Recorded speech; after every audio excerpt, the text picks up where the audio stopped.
Picture this.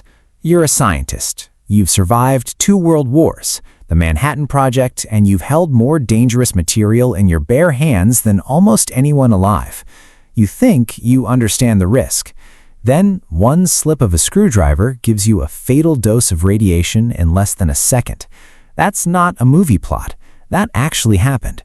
Twice. To the same piece of metal. Today, we're talking about the worst nuclear deaths in history. The accidents, the cover-ups, and the almost unbelievable acts of bravery that came out of some of the deadliest mistakes humans have ever made. Let's get into it. The Demon Core. Let's start in 1945, just months after the bombs dropped on Hiroshima and Nagasaki. At Los Alamos, scientists were still experimenting with the same kind of plutonium core used in those bombs. One particular sphere of plutonium had already been involved in one fatal accident. Scientists started calling it the Demon Core. They weren't joking. On August 21, 1945, physicist Harry Daghlian was working alone late at night doing what was basically a party trick for serious scientists, stacking blocks of neutron-reflecting material around the plutonium core to see how close it could get to a self-sustaining chain reaction without actually triggering one. It's called tickling the dragon's tail. Yes, that was really the nickname. Daghlian's hand slipped. A brick fell onto the core. For a split second, the core went supercritical, meaning it briefly became an active, uncontrolled nuclear reaction. He got blasted with a lethal dose of radiation in less than a second. He died 25 days later, watching his own hand slowly rot in a hospital bed, fully conscious the entire time.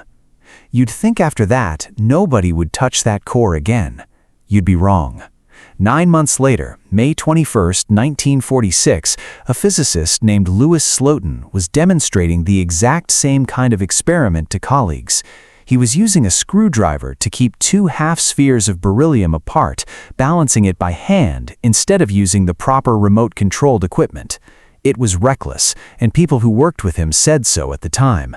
The core that killed both men was never used in a weapon. It got melted down and absorbed into the U.S. nuclear stockpile. Quietly. No more nicknames. Chernobyl, the firefighters. You can't talk about nuclear deaths without talking about Chernobyl.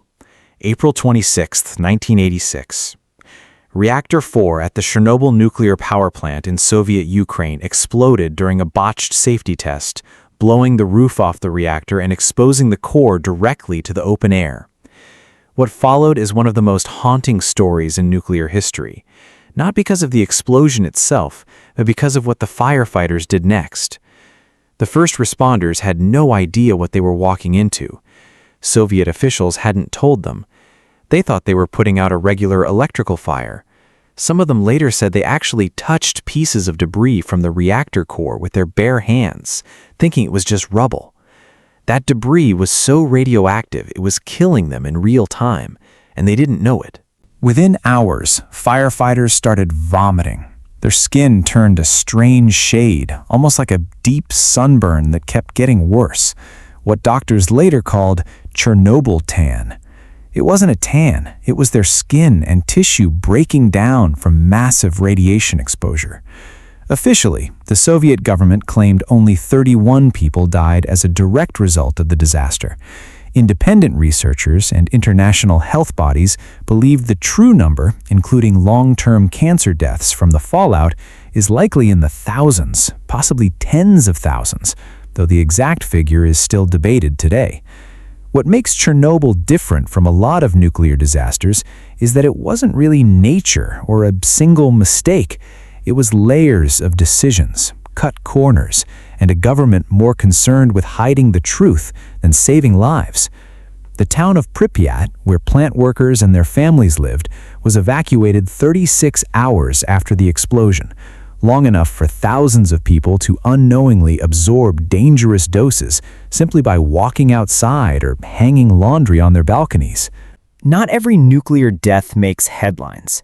In 1999, at a uranium processing facility in Tokaimura, Japan, workers were mixing uranium fuel using buckets instead of the proper equipment, a shortcut to save time. They accidentally created a critical mass, triggering an uncontrolled chain reaction right there in the building. A worker named Hisashi Ouchi was standing closest. He absorbed one of the highest radiation doses ever recorded in a survivable accident. And survivable is doing a lot of work in that sentence, because what followed was 83 days of medical treatment that many doctors today call one of the most extreme cases of human suffering ever documented in a hospital setting. His body essentially stopped being able to regenerate skin or cells. He died in December 1999. 2 other workers were also affected. One died about 3 months after the accident. These names don't usually make it into documentaries, but they're part of the same pattern you see again and again with nuclear accidents: a small shortcut, a missed safety step, and consequences that are completely disconnected in scale from the size of the original mistake. The Goiânia Accident. Now let's jump to somewhere most people don't expect. Goiânia, Brazil, September 1987. There was an abandoned medical clinic, and inside it, a piece of radiotherapy equipment that had been left behind. 2 scrap metal scavengers broke in, looking for stuff to sell. They found a strange metal canister and decided it would make a good addition to the local scrapyard. Inside was a capsule of cesium-137, a glowing blue powder that, in the dark, looked almost magical. Nobody scavenging it knew what it actually was. The scrapyard owner cracked it open. The powder inside glowed a soft blue. People thought it was beautiful. Kids played with it. A woman rubbed it on her skin like glitter. One person ate a sandwich while handling it. Families passed pieces of it around as gifts. For days, nobody understood what was happening, even as people started vomiting, developing burns, and losing hair. By the time doctors figured out it was a massive radioactive contamination event, the material had already spread through homes, a scrapyard, and even ended up on currency that passed through dozens of hands. 4 people died, including a 6-year-old girl named Lady das Neves Ferreira, who had cesium dust on her skin and even swallowed some of it. She had to be buried in a lead-lined coffin because her body remained radioactive even after death, something most of her neighbors refused to attend the funeral over out of fear. In total, over 100,000 people had to be screened for contamination. Entire homes were demolished. It remains one of the worst radiological accidents outside of an actual nuclear plant failure. And it happened because of a piece of medical equipment nobody bothered to properly dispose of.